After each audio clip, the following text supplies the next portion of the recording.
하나님 말씀은 창세기 20장 1절부터 7절 말씀입니다. 이제 창세기 20장으로 들어갔습니다. 우리 하나님 말씀인 창세기 20장 1절부터 7절 말씀 중에서 6절부터 7절 말씀을 합독하고 창세기 20장 1절부터 20절을 보도록 하겠습니다. 6절 7절 합독하겠습니다. 하나님이 꿈에 또 그에게 이르시되 내가 온전한 마음으로 이렇게 한 줄을 나도 알았으므로 너를 막아 내게 범죄하지 아니하게 하였나니 여인에게 가까이 하지 못하게 함이 이 때문이니라. 이제 그 사람의 아내를 돌려보내라. 그는 선지자라. 그가 너를 위하여 기도하리니 내가 살려니와 내가 돌려보내지 아니하면 너와 내게 속한 자가 다 반드시 죽을 줄 알지니라. 자, 오늘 보게 될 창세기 20장 1절부터 7절은 소돔과 고모라 멸망 이후죠. 그리고 아브라함이 조카 롯과 헤어진 이후 약 한 20여 년 동안 정착했던 헤브론의 마물의 상수리 숲을 있었던 그곳을 떠나서 이 네게브라고 그러죠. 네게브 그랄 땅으로 이주한 후에 발생한 사건에 대한 내용입니다. 아브라함이 그랄 왕 아비멜렉에게 그의 아내 사라를 또 누이라고 또 속여요. 애굽에서 있었던 것과 똑같은 일을 하죠. 그래서 이 사라가 아비멜렉의 이 첩이 될 뻔한 사건입니다. 24년 전에 애굽에서 저질렀던 실수를 이제 재현하게 되는데요. 이 본문을 대할 때마다 우리는 우리의 연약함, 인간의 연약함을 좀 절실하게 보게 되고 우리가 어떤 불신앙과 어떤 인본주의를 쓰면 안 되는지를 좀 생각해 봐야 될 줄로 믿습니다. 우리가 말씀을 보면서 나누도록 하겠습니다. 우리 1절, 2절을 먼저 보면요. 아브라함은 20년 동안 정착했던 이 헤브론, 그 아주 나름대로 조금 이렇게 괜찮았다고 하는 그곳을 떠나서 이 네게브에 있는 그랄로 이사를 했지 않습니까? 아마 유목민이었기 때문에 물과 목초지를 찾아서 이동한 것으로 보는 사람도 있고요. 안전 때문에 해족 속의 그 위협 때문에 왔다라는 것도 있고요. 또 그러니까 소돔과 고모라의 멸망을 그 참상을 봤는데 그게 너무 충격적이니까 잊고 싶어서 왔다는 사람도 있고요. 또 흉년이 또 들어가서 이제 그 기근을 해결하기 위해서 왔다라고 하는 사람도 있습니다. 뭐가 맞는지 모르지만은 어쨌든 이 위치를 옮기게 되는 이런 그런 이렇게 유목민이었던 것은 사실이었으니까 풀이 있고 또 물을 먹이기에 좋았던 곳으로 옮기는 건 사실이겠죠. 오랫동안 있었던 곳으로 옮기는 게 쉽지는 않았을 것입니다. 그래서 네게브는 저번에도 한번 된 적이 있지만 헤브론 남쪽의 광활한 이 방목지대를 가리키는 말로 보시면 됩니다. 아브라함은 전에 애굽으로 내려가기 직전에 이곳에 머무른 적이 있습니다. 잠시 머물렀거든요. 여기를 다시 오게 된 겁니다. 그러니까 여기가 좋다는 곳을 아니까 온 거겠죠. 그죠? 자, 애굽에서 했던 행동처럼 역시 아내 사라를 자기 누이라고 소개했습니다. 왜? 그랄 왕 아비멜렉이 혹시 자신을 죽일까 싶어서 했던 행동이죠. 그랬더니 이제 89세 된 여인이었던 이 사라를 아내로 데려갔어요. 예뻤던 건지 아니면 아브라함이라는 좀 족장이 너무나 큰 힘이 있으니까 정략적으로 난 너와 형제가 되고 싶다라고 해서 데리고 갔는지 보면은 아내로 삼았지만 같이 잠자리를 하지 않았던 부분에서는 그럴 수도 있다고 봅니다. 어쨌든 뭔지 모르지만은 데려간 겁니다. 누이 동생이라고 하니까. 자, 이렇게 아브라함은 애굽에서 했던 실수를 또다시 똑같이 반복하게 됩니다. 하나님을 믿었다면 솔직하게 내 아내다라고 이야기를 해도 될 건데 왜 그렇게 했는지 그 당시의 심정을 좀 볼 필요는 있었겠죠. 자, 이 아비멜렉이라는 칭호가 뭔지를 보면 이것은 블레셋 왕들의 일반적 칭호입니다. 블레셋은 이렇게 연합국입니다. 여러 왕들이 모여서 만든 연합국이거든요. 그래서 그 그랄이라는 곳에 왕으로 있었던 그 왕을 그러니까 그랄 왕 아비멜렉이라고 이야기를 합니다. 그래서 보통 아비멜렉이라고 이야기를 많이 하기도 합니다. 그렇게 그 정도만 이해하시면 될 것 같아요. 자, 우리 3절부터 5절을 보겠는데요. 자, 하나님은 애굽에서도 사라를 보호하셨습니다. 사라는 다른 남자와 이렇게 뭡니까? 그런 어떤 성관계를 맺어서 몸이 더럽혀지지 않기를 하나님은 원했기 때문에 그 애굽이라는 큰 나라에 뭐 했습니까? 재앙을 내렸었습니다. 그 집안에. 그 정도로 이 사라를 보호하셨는데요. 이 그랄 왕 아비멜렉의 손에서도 보호하셨죠.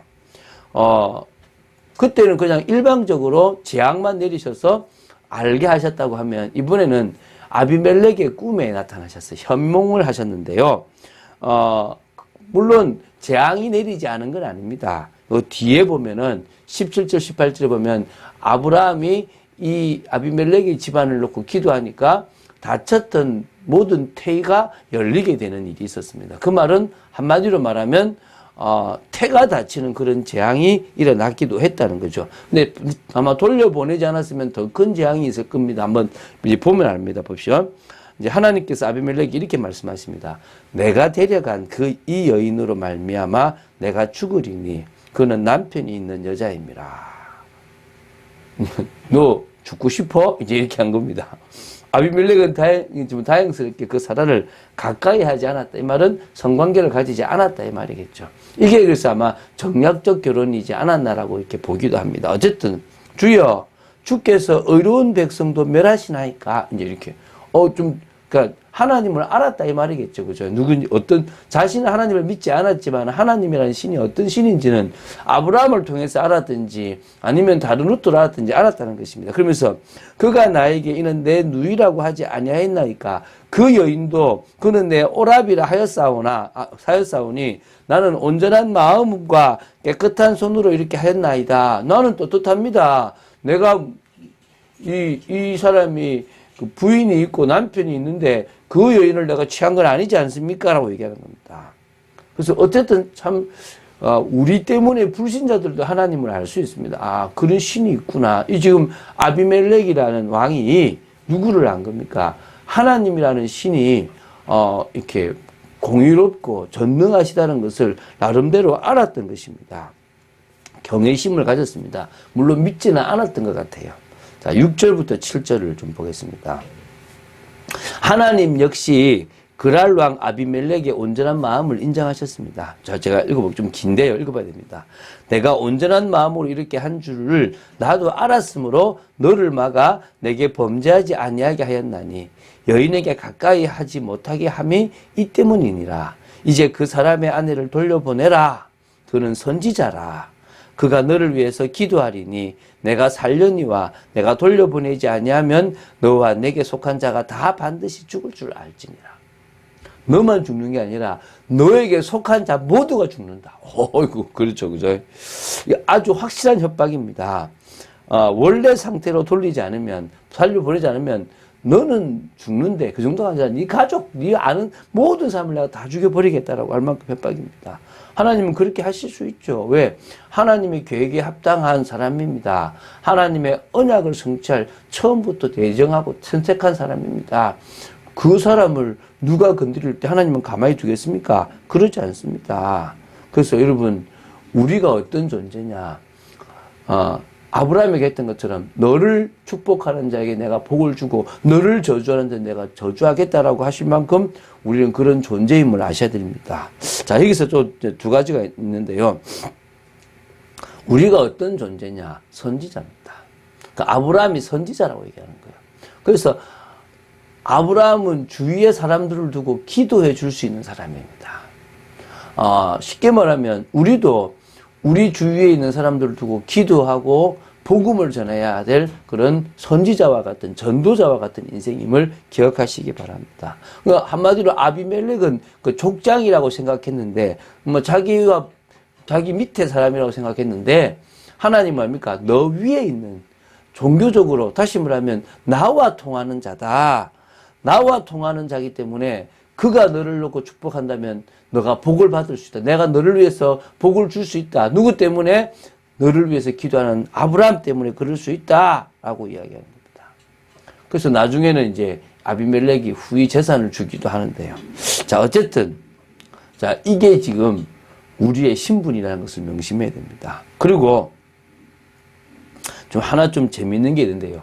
실수는 아브라함이 합니다. 잘못은 아브라함이 하잖아요. 근데 벌과 결과의 나쁜 결과는 불신자가 당해요. 그렇잖아요. 아브라함아, 너 왜 너의 아내를 또 속였냐? 왜 또 저기 뺏겼냐? 아브라함을 혼내야 되는데 지금 누구를 혼내고 있습니까? 아비멜렉을 혼내고 있어요. 여러분, 우리가 잘못하면요, 불신자들은요, 죽을 수도 있습니다. 그게 우리 존재예요. 이게 믿어져야 돼요. 그래서 우리는 정말 불신자들을, 우리 주위 세상 사람들을 위해서 축복하고 그들이 복음 받을 수 있도록 해야 됩니다. 우리가 불신앙에 빠져서 잘못 행동해서 그들이 그것을 받아들여서 그 죄를 짓게 만들면요, 그들은 벌 받아버린다니까요.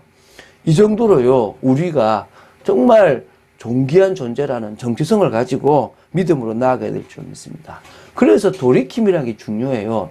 나만 돌아서야 될 게 아니라 나 때문에 우리 주위가 어려움을 당할 수 있기 때문에 돌아서세요. 정말 왕이 잘못하면요, 그 나라가 망하지 않습니까? 전심으로 여호와를 바라봐야 됩니다. 우리가 실수하면, 전도자인 우리가 실수하면요, 우리 때문에 애꿎은 재앙이 내려올 수도 있다는 사실을 기억하고 우리는 뭐 하고요? 또 주님을 바라보십시오. 기준을 정하시고 가치를 정하시고 그리고 방법도 올바른 방법으로 하나님 원하시는 방향을 향해서 달려가고 돌이켜야 될 줄 믿습니다. 그것이 진정으로 성도의 삶입니다. 순종하는 삶, 정말 우리가 하나님이 원하시는 증인의 삶, 그래서 성령의 능력을 덧입는 것입니다. 오늘도 우리가 기도할 중요한 이유인 줄로 믿습니다. 그런 축복을 누리는 저 여러분 되기를 주 예수 그리스도 이름으로 축원드립니다. 주는 그리스도시요 살아계신 하나님의 아들이심을 고백합니다. 오늘도 우리가 이 아브라함과 같은 복을 받아 누렸고 또 우리가 아브라함처럼, 아브라함은 선지자였고 우리는 전도자의 축복을 누리고 있는 줄로 믿습니다.